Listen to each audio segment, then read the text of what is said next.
شروع کرتی ہوں اللہ تعالیٰ کے نام سے جو بڑا مہربان نہایت رحم کرنے والا ہے۔ میں اپنے نفس کی پاکیزگی بیان نہیں کرتا، بے شک نفس تو برائی پر ابھارنے والا ہی ہے، مگر یہ کہ میرا پروردگار ہی اپنا رحم کرے۔ یقیناً میرا پالنے والا بڑی بخشش کرنے والا اور بہت مہربانی فرمانے والا ہے۔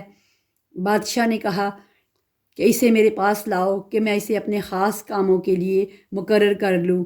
پھر جب اس سے بات چیت کی تو کہنے لگا کہ آپ ہمارے ہاں آج سے ذی عزت اور امانت دار ہیں۔ یوسف نے کہا آپ مجھے ملک کے خزانوں پر مقرر کر دیجئے، میں حفاظت کرنے والا اور باخبر ہوں۔ اسی طرح ہم نے یوسف علیہ السلام کو ملک کا قبضہ دے دیا کہ وہ جہاں کہیں چاہے رہے سہے، ہم جسے چاہیں اپنی رحمت پہنچا دیتے ہیں، ہم نیکوکاروں کا ثواب ضائع نہیں کرتے۔ یقیناً ایمانداروں اور پرہیزگاروں کا اخروی اجر بہت ہی بہتر ہے۔ یوسف کے بھائی آئے اور یوسف کے پاس گئے تو اس نے انہیں پہچان لیا اور انہوں نے اسے نہ پہچانا۔ جب انہیں ان کا اسباب مہیا کر دیا تو کہا کہ تم میرے پاس اپنے اس بھائی کو بھی لانا جو تمہارے باپ سے ہے۔ کیا تم نے نہیں دیکھا کہ میں پورا ناپ کر دیتا ہوں اور میں ہوں بھی بہترین میزبانی کرنے والوں میں؟ بس اگر تم اسے لے کر پاس نہ آئے تو میری طرف سے تمہیں کوئی ناپ بھی نہ ملے گا، بلکہ تم میرے قریب بھی نہ پھٹکنا۔ انہوں نے کہا ہم اس کے باپ کو اس کی بابت پھسلائیں گے اور پوری کوشش کریں گے۔ اپنے خدمتگاروں سے کہا کہ ان کی پونجی انہی کی بوریوں میں رکھ دو کہ جب لوٹ کر اپنے اہل و عیال میں جائیں اور پونجیوں کو پہچان لیں تو بہت ممکن ہے کہ پھر لوٹ کر آئیں۔ جب یہ لوٹ کر اپنے والد کے پاس گئے تو کہنے لگے کہ ہم سے تو غلہ کا ناپ پورا لیا گیا، اب آپ ہمارے ساتھ ہمارے بھائی کو بھیجیے کہ ہم پیمانہ بھر کر لائیں، ہم اس کی نگہبانی کے ذمہ دار ہیں۔ یعقوب علیہ السلام نے کہا مجھے تو اس کی بابت تمہارا بس ویسا ہی اعتبار ہے جیسا اس سے پہلے اس کے بھائی کے بارے میں تھا، بس اللہ ہی بہترین حافظ ہے اور وہ سب مہربانوں سے مہربان ہے۔ جب انہوں نے اپنا اسباب کھولا تو اپنا سرمایہ موجود پایا جو ان کی جانب لوٹا دیا گیا تھا۔ کہنے لگے اے ہمارے باپ، ہمیں اور کیا چاہیے؟ دیکھیے تو ہمارا سرمایہ بھی ہمیں واپس لوٹا دیا گیا ہے۔ ہم اپنے خاندان کو رسد لا دیں گے اور اپنے بھائی کی نگرانی رکھیں گے اور ایک اونٹ کے بوجھ کا غلہ زیادہ لائیں گے، یہ ناپ تو بہت آسان ہے۔ یعقوب علیہ السلام نے کہا میں تو اسے ہرگز تمہارے ساتھ نہ بھیجوں گا جب تک کہ تم اللہ کو بیچ میں رکھ کر مجھے قول و قرار نہ دو کہ تم اسے میرے پاس پہنچا دو گے، سوائے اس ایک صورت کے کہ تم سب گرفتار کر لیے جاؤ۔ جب انہوں نے پکا قول اقرار دے دیا تو انہوں نے کہا کہ ہم جو کچھ کہتے ہیں اللہ اس پر نگہبان ہے۔ اور یعقوب علیہ السلام نے کہا اے میرے بچوں، تم سب ایک دروازے سے نہ جانا بلکہ کئی جدا جدا دروازوں میں سے داخل ہونا، میں اللہ کی طرف سے آنے والی کسی چیز کو تم سے ٹال نہیں سکتا، حکم صرف اللہ ہی کا چلتا ہے، میرا کامل بھروسہ اسی پر ہے اور ہر ایک بھروسہ کرنے والے کو اسی پر بھروسہ کرنا چاہیے۔ جب وہ انہیں راستوں سے جن کا حکم ان کے والد نے انہیں دیا تھا گئے، کچھ نہ تھا کہ اللہ نے جو بات مقرر کر دی ہے وہ اس سے انہیں ذرا بھی بچا لے۔ مگر یعقوب علیہ السلام کے دل میں ایک خیال پیدا ہوا جسے اس نے پورا کر لیا۔ بلا شبہ وہ ہمارے سکھلائے ہوئے علم کا عالم تھا، لیکن اکثر لوگ نہیں جانتے۔ یہ سب جب یوسف کے پاس پہنچ گئے تو اس نے اپنے بھائی کو اپنے پاس بٹھا لیا اور کہا کہ میں تیرا بھائی یوسف ہوں، بس یہ جو کچھ کرتے ہیں اس کا کچھ رنج نہ کر۔ پھر جب انہیں ان کا سامان اسباب ٹھیک ٹھاک کر کے دیا تو اپنے بھائی کے اسباب میں پانی پینے کا پیالہ رکھ دیا۔ پھر ایک آواز دینے والے نے پکار کر کہا کہ اے قافلے والو، تم لوگ تو چور ہو۔ انہوں نے ان کی طرف منہ پھیر کر کہا کہ تمہاری کیا چیز کھوئی گئی ہے؟ جواب دیا کہ شاید پیمانہ گم ہوا ہے، جو اسے لے آئے اسے ایک اونٹ کے بوجھ کا غلہ ملے گا، اس وعدے کا ضامن میں ہوں۔ انہوں نے کہا اللہ کی قسم، تم کو خود علم ہے کہ ہم ملک میں فساد پھیلانے کے لیے نہیں آئے اور نہ ہم چور ہیں۔ انہوں نے کہا اچھا چور کی کیا سزا اگر تم جھوٹے ہو؟ جواب دیا اس کی سزا یہی ہے کہ جس کے اسباب سے پایا جائے وہی اس کا بدلہ ہے، ہم تو ایسے ظالموں کو یہی سزا دیا کرتے ہیں۔ بس یوسف نے ان کے سامان کی تلاش شروع کی، اپنے بھائی کے سامان کی تلاشی سے پہلے پھر اس پیمانے کو اپنے بھائی کے سامان زنبیل سے نکالا۔ ہم نے یوسف کے لیے اسی طرح یہ تدبیر کی، اس بادشاہ کی قانون کی روح سے یہ اپنے بھائی کو نہ لے جا سکتا تھا مگر یہ کہ اللہ کو منظور ہو، جس کے چاہے درجے بلند کر دے۔ ہر ذی علم پر فوقیت رکھنے والا دوسرا ذی علم موجود ہے۔ انہوں نے کہا اگر اس نے چوری کی تو کوئی تعجب کی بات نہیں، اس کا بھائی بھی پہلے چوری کر چکا ہے۔ یوسف علیہ السلام نے اس بات کو اپنے دل میں رکھ لیا اور ان کے سامنے بالکل ظاہر نہ کیا۔ کہا کہ تم بدتر جگہ میں ہو اور جو تم بیان کرتے ہو اسے اللہ ہی خوب جانتا ہے۔ انہوں نے کہا اے عزیز مصر، اس کے والد بہت بڑی عمر کے بالکل بوڑھے شخص ہیں، آپ اس کے بدلے ہم میں سے کسی کو لے لیجئے، ہم دیکھتے ہیں کہ آپ بڑے نیک نفس ہیں۔ یوسف علیہ السلام نے کہا کہ ہم نے جس کے پاس اپنی چیز پائی ہے اس کے سوا دوسرے کی گرفتاری کرنے سے اللہ کی پناہ چاہتے ہیں، ایسا کرنے سے تو ہم یقیناً ناانصافی کرنے والے ہو جائیں گے۔ جب یہ اس سے مایوس ہو گئے تو تنہائی میں بیٹھ کر مشورہ کرنے لگے۔ ان میں جو سب سے بڑا تھا اس نے کہا تمہیں معلوم نہیں کہ تمہارے والد نے تم سے اللہ کی قسم لے کر پختہ قول قرار لیا ہے اور اس سے پہلے یوسف کے بارے میں تم کو کوتاہی کر چکے ہو، بس میں تو اس سرزمین سے نہ ٹلوں گا جب تک کہ والد صاحب خود مجھے اجازت نہ دے، یا اللہ میرے اس معاملے کا فیصلہ کر دے، وہی بہترین فیصلہ کرنے والا ہے۔ تم سب والد صاحب کی خدمت میں واپس جاؤ اور کہو کہ ابا جی آپ کے صاحبزادے نے چوری کی اور ہم نے وہی گواہی دی تھی جو ہم جانتے تھے، ہم کچھ غیب کی حفاظت کرنے والے نہ تھے۔ آپ اس شہر کے لوگوں سے دریافت فرما لیں جہاں ہم تھے اور اس قافلے سے بھی پوچھ لیں جس کے ساتھ ہم آئے ہیں، اور یقیناً ہم بالکل سچے ہیں۔ یعقوب علیہ السلام نے کہا یہ تو نہیں بلکہ تم نے اپنی طرف سے بات بنا لی، بس اب صبر ہی بہتر ہے، قریب ہے کہ اللہ تعالیٰ ان سب کو میرے پاس ہی پہنچا دے، وہی علم و حکمت والا ہے۔ پھر ان سے منہ پھیر لیا اور کہا ہائے یوسف، ان کی آنکھیں بوجہ رنج و غم کے سفید ہو چکی تھیں اور وہ غم کو دبائے ہوئے تھے۔ بیٹوں نے کہا اب اللہ آپ ہمیشہ یوسف کی یاد ہی میں لگے رہیں گے یہاں تک کہ گھل جائیں یا ختم ہی ہو جائیں۔ انہوں نے کہا کہ میں تو اپنی پریشانیوں اور رنج کی فریاد اللہ ہی سے کر رہا ہوں، مجھے اللہ کی طرف سے وہ باتیں معلوم ہے جو تم نہیں جانتے۔ میرے پیارے بچوں، تم جاؤ اور یوسف علیہ السلام کی اور اس کے بھائی کی پوری طرح تلاش کرو اور اللہ کی رحمت سے ناامید نہ ہو، یقیناً رب کی رحمت سے ناامید وہی ہوتے ہیں جو کافر ہوتے ہیں۔ پھر جب یہ لوگ یوسف علیہ السلام کے پاس پہنچے تو کہنے لگے کہ اے عزیز، ہم کو اور ہمارے خاندان کو دکھ پہنچتا ہے، ہم حقیر پونجی لائے ہیں، بس آپ ہمیں پورے غلے کا ناپ دیجئے اور ہم پر خیرات کیجئے، اللہ تعالیٰ خیرات کرنے والوں کو بدلہ دیتا ہے۔ یوسف نے کہا جانتے بھی ہو کہ تم نے یوسف اور اس کے بھائی کے ساتھ اپنی نادانی کی حالت میں کیا کیا؟ انہوں نے کہا کیا واقعی تو ہی یوسف علیہ السلام ہے؟ جواب دیا کہ ہاں میں یوسف علیہ السلام ہوں اور یہ میرا بھائی ہے، اللہ نے ہم پر فضل و کرم کیا ہے۔ بات یہ ہے کہ جو بھی پرہیزگاری اور صبر کرے تو اللہ تعالیٰ کسی نیکوکاروں کا اجر ضائع نہیں کرتا۔ انہوں نے کہا اللہ کی قسم، اللہ تعالیٰ نے تجھے ہم پر برتری دی ہے اور یہ بھی بالکل سچ ہے کہ ہم عطا کار تھے۔ جواب دیا آج تم پر کوئی ملامت نہیں ہے، اللہ تمہیں بخشے، وہ سب مہربانوں سے بڑا مہربان ہے۔ میرا یہ کرتا تم لے جاؤ اور اسے میرے والد کے منہ پر ڈال دو کہ وہ دیکھنے لگیں اور آ جائیں، اپنے تمام خاندان کو میرے پاس لے آؤ۔ جب یہ قافلہ جدا ہوا تو اس کے والد نے کہا کہ مجھے تو یوسف کی خوشبو آ رہی ہے، اگر تم مجھے سٹھایا ہوا قرار نہ دو۔ وہ کہنے لگے کہ واللہ آپ اپنے اسی پرانے حبد میں مبتلا ہیں۔ جب خوشخبری دینے والے نے پہنچ کر ان کے منہ پر وہ کرتا ڈالا، اسی وقت وہ پھر سے بینا ہو گئے۔ کہا کیا میں نے تم سے نہ کہا کرتا تھا کہ میں اللہ کی طرف سے وہ باتیں جانتا ہوں جو تم نہیں جانتے؟ انہوں نے کہا ابا جی آپ ہمارے لیے گناہوں کی بخشش طلب کیجئے، بے شک ہم قصوروار ہیں۔ کہا اچھا میں جلد ہی تمہارے لیے اپنے پروردگار سے بخشش مانگوں گا، وہ بہت بڑا بخشنے والا اور نہایت مہربانی کرنے والا ہے۔ جب یہ سارا گھرانہ یوسف کے پاس پہنچ گیا تو یوسف نے اپنے ماں باپ کو اپنے پاس جگہ دی اور کہا کہ اللہ کو منظور ہے تو آپ سب امن و امان کے ساتھ مصر میں آؤ۔ اور اپنے تخت پر اپنے ماں باپ کو اونچا بٹھایا اور سب اس کے سامنے سجدے میں گر گئے۔ تب کہا، ابا جی، یہ میرے پہلے خواب کی تعبیر ہے۔ میرے رب نے اسے سچا کر دکھایا۔ اس نے میرے ساتھ بڑا احسان کیا جب کہ مجھے جیل خانے سے نکالا اور آپ لوگوں کو صحرا سے لے آیا۔ اس اختلاف کے بعد جو شیطان نے مجھ میں اور میرے بھائیوں میں ڈال دیا تھا، میرا رب جو چاہے اس کے لیے بہترین تدبیر کرنے والا ہے اور وہ بہت علم و حکمت والا ہے۔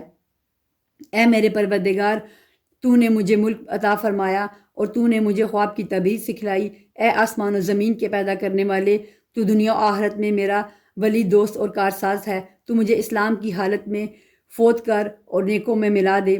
یہ غیب کی خبروں میں سے ہے جس کی ہم آپ کی طرف وحی کر رہے ہیں۔ آپ ان کے پاس نہ تھے جبکہ انہوں نے اپنی بات ٹھان لی تھی اور وہ فریب کرنے لگے تھے۔ گو آپ لاکھ چاہیں لیکن اکثر لوگ ایماندار نہ ہوں گے۔ آپ ان سے ان پر کوئی اجرت طلب نہیں کر رہے۔ یہ تو تمام دنیا کے لیے نیری نصیحت ہی نصیحت ہے۔ آسمانوں اور زمین میں بہت سی نشانیاں ہیں جن سے یہ منہ موڑے گزر جاتے ہیں۔ ان میں سے اکثر لوگ باوجود اللہ پر ایمان رکھنے کے بھی مشرک ہی ہیں۔ کیا وہ اس بات سے بے خوف ہو گئے ہیں کہ ان کے پاس اللہ کے عذابوں میں سے کوئی عام عذاب آ جائے یا ان پر اچانک قیامت ٹوٹ پڑے اور وہ بے خبر ہی ہوں؟ آپ کہہ دیجئے، میری راہ یہی ہے، میں اور میرے متبعین اللہ کی طرف بلا رہے ہیں پورے یقین اور اعتماد کے ساتھ، اور اللہ پاک ہے اور میں مشرکوں میں نہیں۔ آپ سے پہلے ہم نے بستی والوں میں جتنے رسول بھیجے ہیں سب مرد ہی تھے جن کی طرف ہم وحی نازل فرماتے گئے۔ کیا زمین میں چل پھر کر انہوں نے دیکھا نہیں کہ ان سے پہلے کے لوگوں کا کیسا انجام ہوا؟ یقیناً آخرت کا گھر پرہیزگاروں کے لیے بہت ہی بہتر ہے۔ کیا پھر بھی تم نہیں سمجھتے؟ یہاں تک کہ جب رسول نامید ہونے لگے اور وہ قوم کے لوگ خیال کرنے لگے کہ انہیں جھوٹ کہا گیا، فوراً ہی ہماری مدد ان کے پاس آ پہنچی۔ جسے ہم نے چاہا اسے نجات دی گئی۔ بات یہ ہے کہ ہمارا عذاب گنہگاروں سے واپس نہیں کیا جاتا۔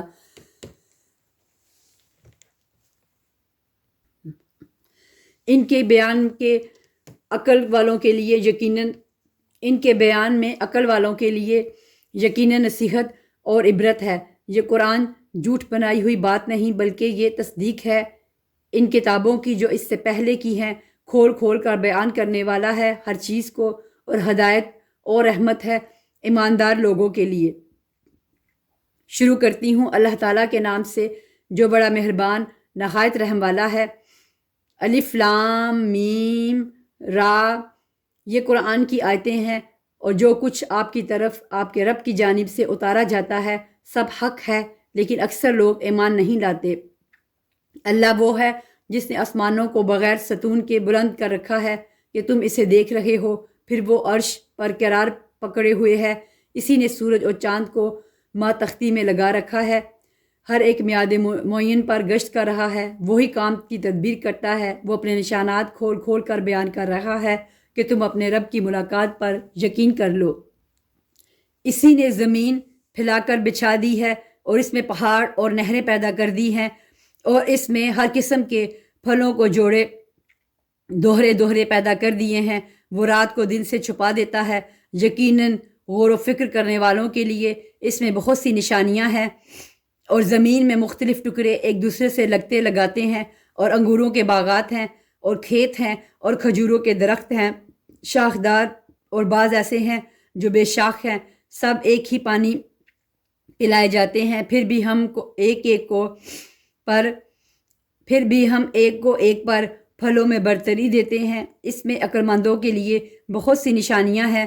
اگر تجھے تعجب ہو تو واقعی ان کا یہ کہنا عجیب ہے کہ کیا جب ہم مٹی ہو جائیں گے تو کیا ہم نئی پیدائش میں ہوں گے؟ یہی وہ لوگ ہیں جنہوں نے اپنے پروردگار سے کفر کیا، یہی ہیں جن کی گردنوں میں توق ہوں گے، اور یہی ہیں جو جہنم کے رہنے والے ہیں، جو اس میں ہمیشہ ہمیشہ رہیں گے۔ اور جو تجھ سے سزا کی طلبی میں جلدی کر رہے ہیں، راحت سے پہلے ہی یقیناً ان سے پہلے سزائے بطور مثال گزر چکی ہیں، اور بے شک تیرا رب البتہ بخشنے والا ہے لوگوں کی بے جا ظلم پر بھی۔ اور یہ بھی یقینی بات ہے کہ تیرا رب بہت بڑی سزا دینے والا بھی ہے۔ اور کافر کہتے ہیں کہ اس بار اس کے رب کی طرف سے کوئی نشانی معجزہ کیوں نہیں اتاری گئی؟ بات یہ ہے کہ آپ تو صرف آگاہ کرنے والے ہیں اور ہر قوم کے لیے ہادی ہیں۔ مادہ اپنے شکل میں جو کچھ رکھتی ہے اسے اللہ تعالیٰ بخوبی جانتا ہے، اور پیٹ کا گھٹنا بڑھنا بھی ہر چیز اس کے پاس اندازے سے ہے۔ ظاہر و پوشیدہ کا وہ عالم ہے، سب سے بڑا اور سب سے بلند و بالا۔ تم میں سے کسی کا اپنی بات کو چھپا کر کہنا اور بآواز بلند اسے کہنا، اور جو رات کو چھپا ہوا ہو اور جو دن میں چل رہا ہو، سب اللہ پر برابر و یکساں ہے۔ اس کے پہرے دار انسان کے آگے پیچھے مقرر ہیں، جو اللہ کے حکم سے اس کی نگہبانی کرتے ہیں۔ کسی قوم کی حالت اللہ تعالیٰ نہیں بدلتا جب تک کہ وہ خود اسے نہ بدلے جو ان کے دلوں میں ہے۔ اللہ تعالیٰ جب کسی قوم کی سزا کا ارادہ کر لیتا ہے تو وہ بدلہ نہیں کرتا، اور سوائے اس کے علاوہ بھی کوئی ان کا کارساز نہیں۔ وہ اللہ ہی ہے جو تمہیں بجلی کی چمک ڈرانے اور امید دلانے کے لیے دکھاتا ہے، اور بھاری بادلوں کو پیدا کرتا ہے۔ گرج اس کی تسبیح و تعریف کرتی ہے، اور فرشتے بھی اس کے خوف سے، اور وہی آسمان سے بجلیاں گراتا ہے اور جس پر چاہتا ہے اس پر ڈالتا ہے۔ کفار اللہ کی بابت لڑ جھگڑ رہے ہیں، اور اللہ سخت قوت والا ہے۔ اسی کو پکارنا حق ہے۔ جو لوگ اوروں کو اس کے سوا پکارتے ہیں وہ ان کی پکار کا کچھ بھی جواب نہیں دیتے، مگر جیسے کوئی شخص اپنے دونوں ہاتھ پانی کی طرف پھیلائے ہوئے ہوں کہ اس کے منہ میں پڑ جائے، حالانکہ وہ پانی اس کے منہ میں پہنچنے والا نہیں۔ ان منکروں کی جتنی پکار ہے سب گمراہی میں ہے۔ اللہ ہی کے لیے زمینوں اور آسمان کی سب مخلوق خوشی اور ناخوشی سے سجدہ کرتی ہے، اور ان کے سائے بھی صبح و شام۔ آپ پوچھئے کہ آسمانوں اور زمین کا پروردگار کون ہے؟ کہہ دیجئے اللہ۔ کہہ دیجئے کیا تم پھر بھی اس کے سوا اوروں کو حمایتی بنا رہے ہو جو خود اپنی جان کے بھی بھلے برے کا اختیار نہیں رکھتے؟ کہہ دیجئے کہ کیا اندھا اور بینا برابر ہو سکتا ہے، یا کیا اندھیریاں اور روشنی برابر ہو سکتی ہیں؟ کیا جنہیں یہ اللہ کا شریک ٹھہرا رہے ہیں انہوں نے بھی اللہ کی طرح مخلوق پیدا کی ہے کہ ان کی نظر میں پیدائش مشتبہ ہو گئی ہو؟ کہہ دیجئے کہ صرف اللہ ہی تمام چیزوں کا خالق ہے، وہ اکیلا ہے اور زبردست غالب ہے۔ اسی نے آسمان سے پانی برسایا، پھر اپنی اپنی وسعت کے مطابق نالے بہہ نکلے، پھر پانی کے ریلے نے اوپر چڑھے جھاگ کو اٹھا لیا، اور اس چیز میں بھی جس کو آگ میں ڈال کر تپاتے ہیں زیور یا ساز و سامان کے لیے اسی طرح کے جھاگ ہیں۔ اسی طرح اللہ تعالیٰ حق اور باطل کی مثال بیان فرماتا ہے۔ اب جھاگ تو ناکارہ ہو کر چلا جاتا ہے، لیکن جو لوگوں کو نفع دینے والی چیز ہے وہ زمین میں رہتی ہے۔ اللہ تعالیٰ اسی طرح مثالیں بیان فرماتا ہے۔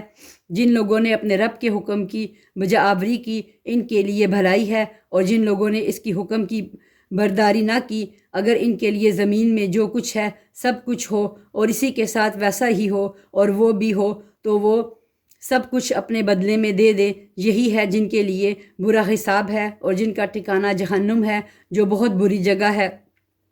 کیا وہ ایک شخص جو یہ علم رکھتا ہے کہ آپ کی طرف آپ کے رب کی جانب سے جو اتارا گیا ہے وہ حق ہے، اس شخص جیسا ہو سکتا ہے جو اندھا ہو؟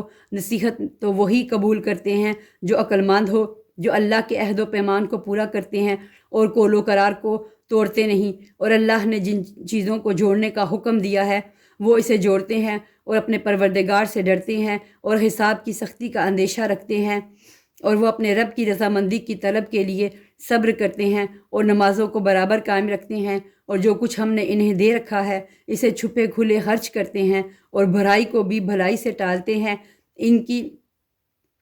انہی کے لیے عاقبت کا گھر ہے، ہمیشہ رہنے کے باغات، جہاں یہ خود جائیں گے، اور ان کے باپ دادوں اور بیویوں اور اولادوں میں سے بھی جو نیکوکار ہوں گے ان کے پاس فرشتے ہر دروازے سے آئیں گے، کہیں گے کہ تم پر سلامتی ہو۔ صبر کے بدلے کیا ہی اچھا بدلہ ہے اس دار آخرت کا۔ اور جو اللہ کے عہد کو اس کی مضبوطی کے بعد توڑ دیتے ہیں اور جن چیزوں کے جوڑنے کا اللہ نے حکم دیا ہے انہیں توڑتے ہیں اور زمین میں فساد پھیلاتے ہیں، ان کے لیے لعنتیں ہیں اور ان کے لیے برا گھر ہے۔ اللہ تعالیٰ جس کی روزی چاہتا ہے بڑھاتا ہے اور گھٹاتا ہے۔ یہ تو دنیا کی زندگی میں مست ہوں گے، حالانکہ دنیا آخرت کے مقابلے میں نہایت حقیر پونجی ہے۔ کافر کہتے ہیں کہ اس پر کوئی نشانی معجزہ کیوں نازل نہیں کیا گیا؟ جواب دیجئے کہ جسے اللہ گمراہ کرنا چاہے کر دیتا ہے، اور جو اس کی طرف جھکے اسے راستہ دکھا دیتا ہے۔ جو لوگ ایمان لائے ان کے دل اللہ کے ذکر سے اطمینان حاصل کرتے ہیں۔ یاد رکھو، اللہ کے ذکر سے ہی دلوں کو تسلی حاصل ہوتی ہے۔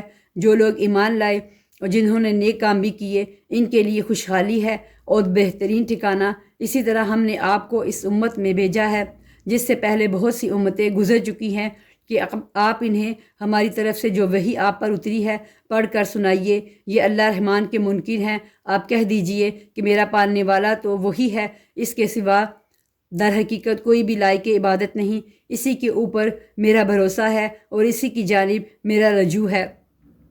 اگر بالفرض کسی قرآن آسمانی کتاب کے ذریعہ پہاڑ چلا دیے جاتے یا زمین ٹکڑے ٹکڑے کر دی جاتی یا مردوں سے باتیں کرا دی جاتی پھر بھی وہ ایمان نہ لاتے۔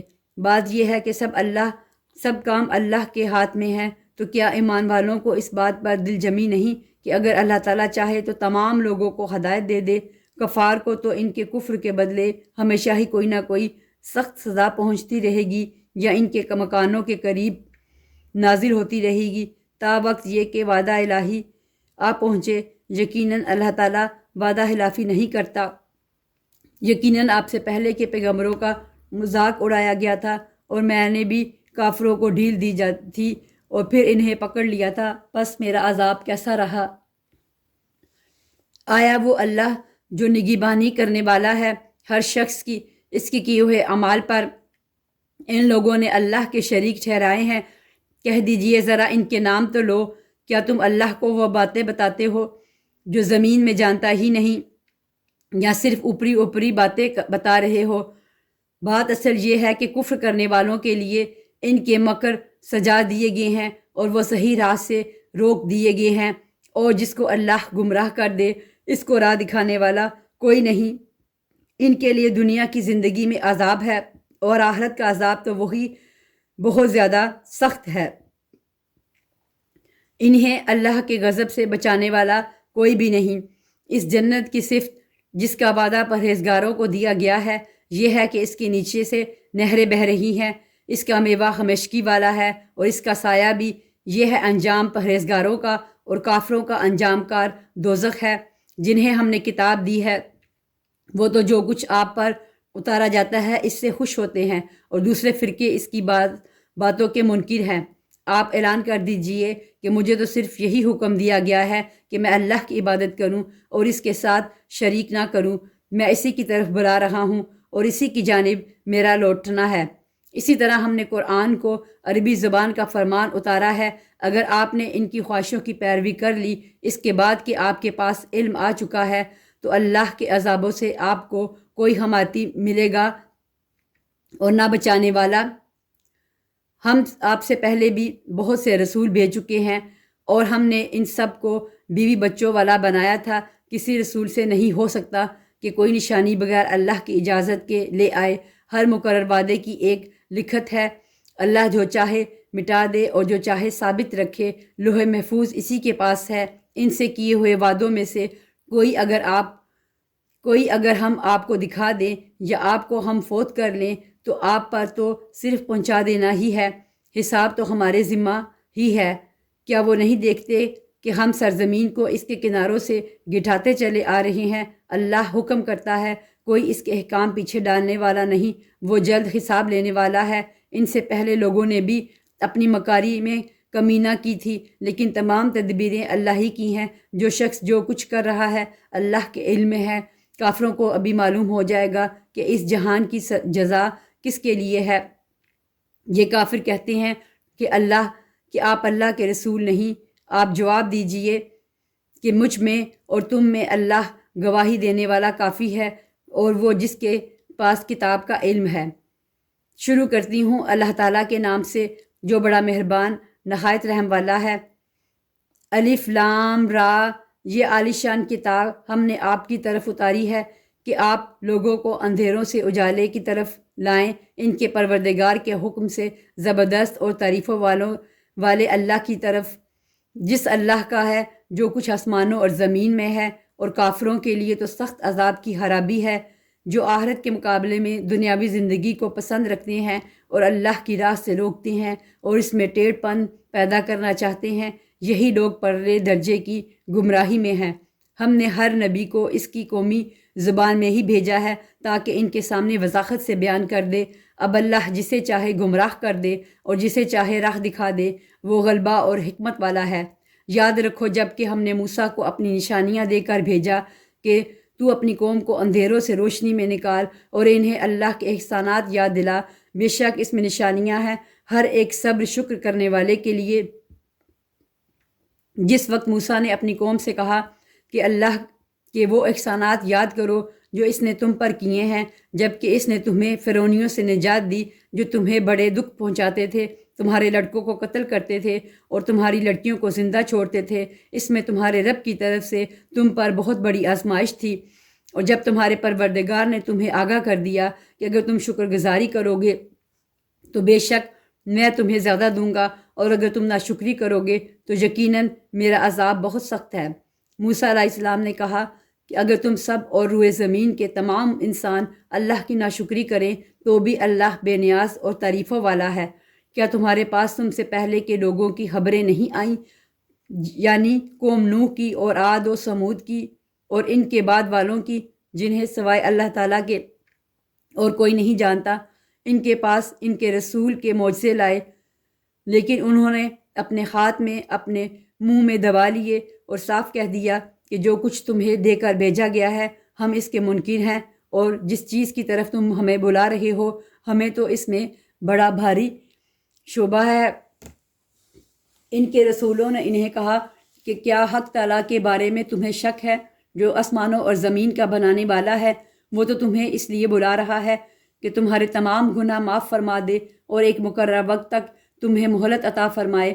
انہوں نے کہا کہ تم تو ہم جیسے ہی انسان ہو، تم چاہتے ہو کہ ہمیں ان خداؤں کی عبادت سے روک دو جن کی عبادت ہمارے باپ دادا کرتے ہیں۔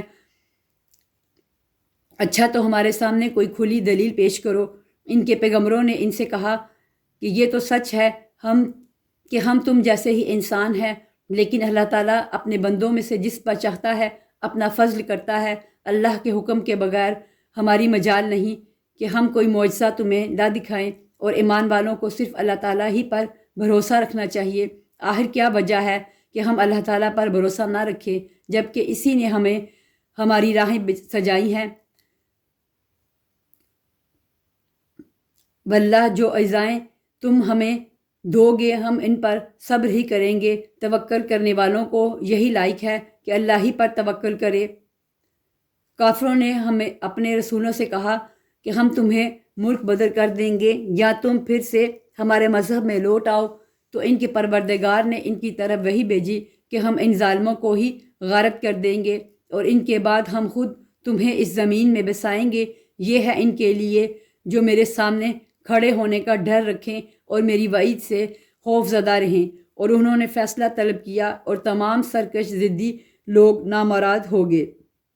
اس کے سامنے دوزخ ہے جہاں وہ پیپ کا پانی پلایا جائے گا جسے وہ مشکل گھونٹ گھونٹ پیے گا، پھر بھی وہ اسے گلے سے اتار نہ سکے گا، اور اسے ہر جگہ سے موت آتی دکھائی دے گی لیکن وہ مرنے والا نہیں، پھر اس کے پیچھے بھی سخت عذاب ہے۔ ان لوگوں کی مثال جنہوں نے اپنے پالنے والے سے کفر کیا، ان کے اعمال مثل اس راکھ کے ہے جس پر تیز ہوا آندھی والے دن چلے۔ جو بھی انہوں نے کیا اس میں سے کسی چیز پر قادر نہ ہوں گے، یہی دور کی گمراہی ہے۔ کیا تو نے نہیں دیکھا کہ اللہ تعالیٰ نے آسمانوں اور زمین کو بہترین تدبیر کے ساتھ پیدا کیا ہے؟ اگر وہ چاہے تو تم سب کو فنا کر دے اور نئی مخلوق لائے۔ اللہ پر یہ کام کچھ بھی مشکل نہیں۔ سب کے سب اللہ کے سامنے روبرو کھڑے ہوں گے۔ اس وقت کمزور لوگ بڑھائی والوں سے کہیں گے کہ ہم تو تمہارے تابع دار تھے، تو کیا تم اللہ کے عذابوں میں سے کچھ عذاب ہم سے دور کر سکنے والے ہو؟ وہ جواب دیں گے کہ اگر اللہ ہمیں ہدایت دیتا تو ہم بھی ضرور تمہاری رہنمائی کرتے۔ اب تو ہم پر بے قراری کرنا اور صبر کرنا دونوں ہی برابر ہے، ہمارے لیے کوئی چھٹکارا نہیں۔ جب وہ اور کام کا فیصلہ کر دیا جائے گا تو شیطان کہے گا کہ اللہ نے تو تمہیں سچا وعدہ دیا تھا اور میں نے تم سے جو وعدے کیے تھے ان کا خلاف کیا۔ میرا تو تم پر کوئی دباؤ تو تھا ہی نہیں، ہاں میں نے تمہیں پکارا اور تم نے میری مان لی، بس تم مجھے الزام نہ لگاؤ بلکہ خود اپنے آپ کو ملامت کرو۔ نہ میں تمہارا فریاد رس اور نہ میں تمہاری فریاد کو پہنچنے والے میں تو سرے سے مانتا ہی نہیں کہ تم مجھے اس سے پہلے اللہ کا شریک مانتے رہے۔ یقیناً ظالموں کے لیے دردناک عذاب ہے۔ جو لوگ ایمان لائے اور نیک عمل کیے وہ ان جنتوں میں داخل کیے جائیں گے جن کے نیچے چشمے جاری ہیں، جہاں انہیں ہمیشگی ہوگی اپنے رب کے حکم سے، جہاں ان کا خیر مقدم سلام سے ہوگا۔ کیا آپ نے نہیں دیکھا کہ اللہ تعالیٰ نے پاکیزہ بات کی مثال کس طرح بیان فرمائی؟ مثل ایک پاکیزہ درخت کے جس کی جڑ مضبوط ہے اور اس کی ٹہنیاں آسمان میں ہیں، جو اپنے پروردگار کے حکم سے ہر وقت اپنے پھل لاتا ہے۔ اور اللہ تعالیٰ لوگوں کے سامنے مثالیں بیان فرماتا ہے تاکہ وہ نصیحت حاصل کریں۔ اور ناپاک بات کی مثال گندے درخت جیسی ہے جو زمین کے کچھ ہی اوپر سے اکھاڑ لیا گیا، اس سے کچھ ثبات تو نہیں ہے ہی نہیں۔ ایمان والوں کو اللہ تعالیٰ پکی بات کے ساتھ مضبوط رکھتا ہے، دنیا کی زندگی میں بھی اور آخرت میں بھی۔ ہاں نا انصاف لوگوں کو اللہ بہکا دیتا ہے اور اللہ جو چاہے کر گزرے۔ کیا آپ نے ان کی طرف نظر نہیں ڈالی جنہوں نے اللہ کی نعمت کے بدلے ناشکری کی اور اپنی قوم کو ہلاکت کے گھر میں لا اتارا، یعنی دوزخ میں، جس میں یہ سب جائیں گے، جو بدترین ٹھکانہ ہے۔ انہوں نے اللہ کے ہمسر بنا لیے کہ لوگوں کو اللہ تعالیٰ کی راہ سے بہکائیں۔ آپ کہہ دیجئے کہ خیر مزے کر لو، تمہاری بازگشت تو آخر جہنم ہی ہے۔ میرے ایمان والے بندوں سے کہہ دیجئے کہ نمازوں کو قائم رکھیں اور جو کچھ ہم نے انہیں دے رکھا ہے اس میں سے کچھ نہ کچھ پوشیدہ اور ظاہر خرچ کرتے رہیں، اس سے پہلے کہ وہ دن آ جائے جس میں نہ خرید و فروخت ہوگی، نہ دوستی اور نہ محبت۔ اللہ وہ ہے جس نے آسمانوں اور زمین کو پیدا کیا اور آسمانوں سے بارش برسا کر اس کے ذریعہ سے تمہاری روزی کے لیے پھل نکالے ہیں، اور کشتیوں کو تمہارے بس میں کر دیا ہے کہ دریاؤں میں اس کے حکم سے چلیں پھریں۔ اسی نے ندیاں اور نہریں تمہارے اختیار میں کر دی ہیں۔ اسی نے تمہارے لیے سورج چاند کو مسخر کر دیا ہے کہ برابر ہی چل رہے ہیں، اور رات دن کو بھی تمہارے کام میں لگا رکھا ہے۔ اسی نے تمہیں تمہاری منہ مانگی کل چیزوں میں سے دے رکھا ہے۔ اگر تم اللہ کے احسان گننا چاہو تو انہیں پورے گن بھی نہ سکتے۔ یقیناً انسان بڑا ہی بے انصاف اور ناشکرا ہے۔ ابراہیم کی یہ دعا بھی یاد کرو جب انہوں نے کہا، اے میرے پروردگار، اس شہر کو امن والا بنا دے اور مجھے اور میری اولاد کو بت پرستی سے پناہ دے۔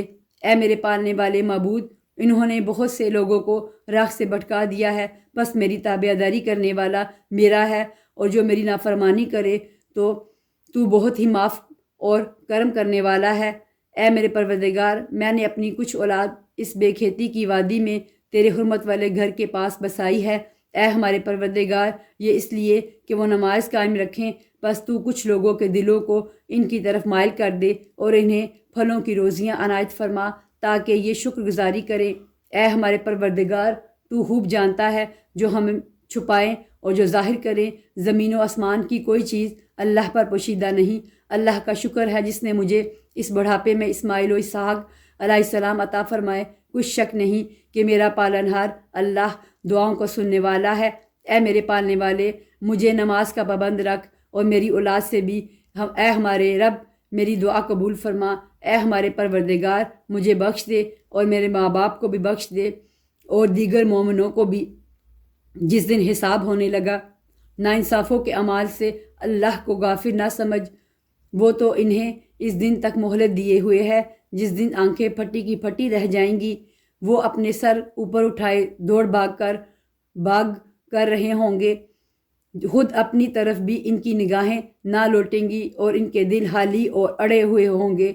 لوگوں کو اس دن سے ہوشیار کر دے جب ان کے پاس عذاب آ جائے گا اور ظالم کہیں گے کہ اے ہمارے رب، ہمیں بہت تھوڑے قریب کے وقت تک ہی مہلت دے کہ ہم تیری تبلیغ مان لیں اور تیرے پیغمبروں کی تابعداری میں لگ جائیں۔ کیا تم اس سے پہلے بھی قسمیں نہیں کھا رہے تھے کہ تمہارے لیے دنیا سے ٹلنا ہی نہیں؟ اور کیا تم ان لوگوں کے گھروں میں رہتے سہتے نہ تھے جنہوں نے اپنی جانوں پر ظلم کیا؟ اور کیا تم پر وہ معاملہ کھلا نہیں کہ ہم نے ان کے ساتھ کیسا کچھ کیا؟ ہم نے تو تمہارے سمجھانے کو بہت سی مثالیں بیان کر دی تھیں۔ یہ اپنی اپنی چالیں چل رہے ہیں اور اللہ کو ان کی تمام چالوں کا علم ہے، اور ان کی چالیں ایسی نہ تھیں کہ ان سے پہاڑ اپنی جگہ سے ٹل جائیں۔ آپ ہرگز یہ خیال نہ کریں کہ اللہ اپنے نبیوں سے وعدہ خلافی کرے گا۔ اللہ بڑا ہی غالب اور بدلہ لینے والا ہے۔ جس دن زمین اس زمین کے سوا اور ہی بدل دی جائے گی، اور آسمان بھی، اور سب کے سب اللہ واحد غلبے والے کے روبرو ہوں گے۔ آپ اس دن گنہگاروں کو دیکھیں گے کہ زنجیروں میں ملے جلے ایک جگہ جکڑے ہوئے ہوں گے۔ ان کے لباس گندک کے ہوں گے اور آگ ان کے چہروں پر بھی چڑھی ہوئی ہوگی۔ یہ اس لیے کہ اللہ تعالیٰ ہر شے کو اس کے کیے ہوئے اعمال کا بدلہ دے۔ بے شک اللہ تعالیٰ کو حساب لیتے کچھ دیر نہیں لگنے کی۔ یہ قرآن تمام لوگوں کے لیے اطلاع نامہ ہے کہ اس کے ذریعے سے وہ ہوشیار کر دیے جائیں اور بخوبی معلوم کر لیں کہ اللہ ایک ہی معبود ہے، اور تاکہ عقل مند لوگ سمجھ لیں۔ شروع کرتی ہوں اللہ تعالیٰ کے نام سے جو بڑا مہربان نہایت رحم والا ہے۔ الف لام را، یہ کتاب الہی کی آیتیں ہیں اور کھلے اور روشن قرآن کی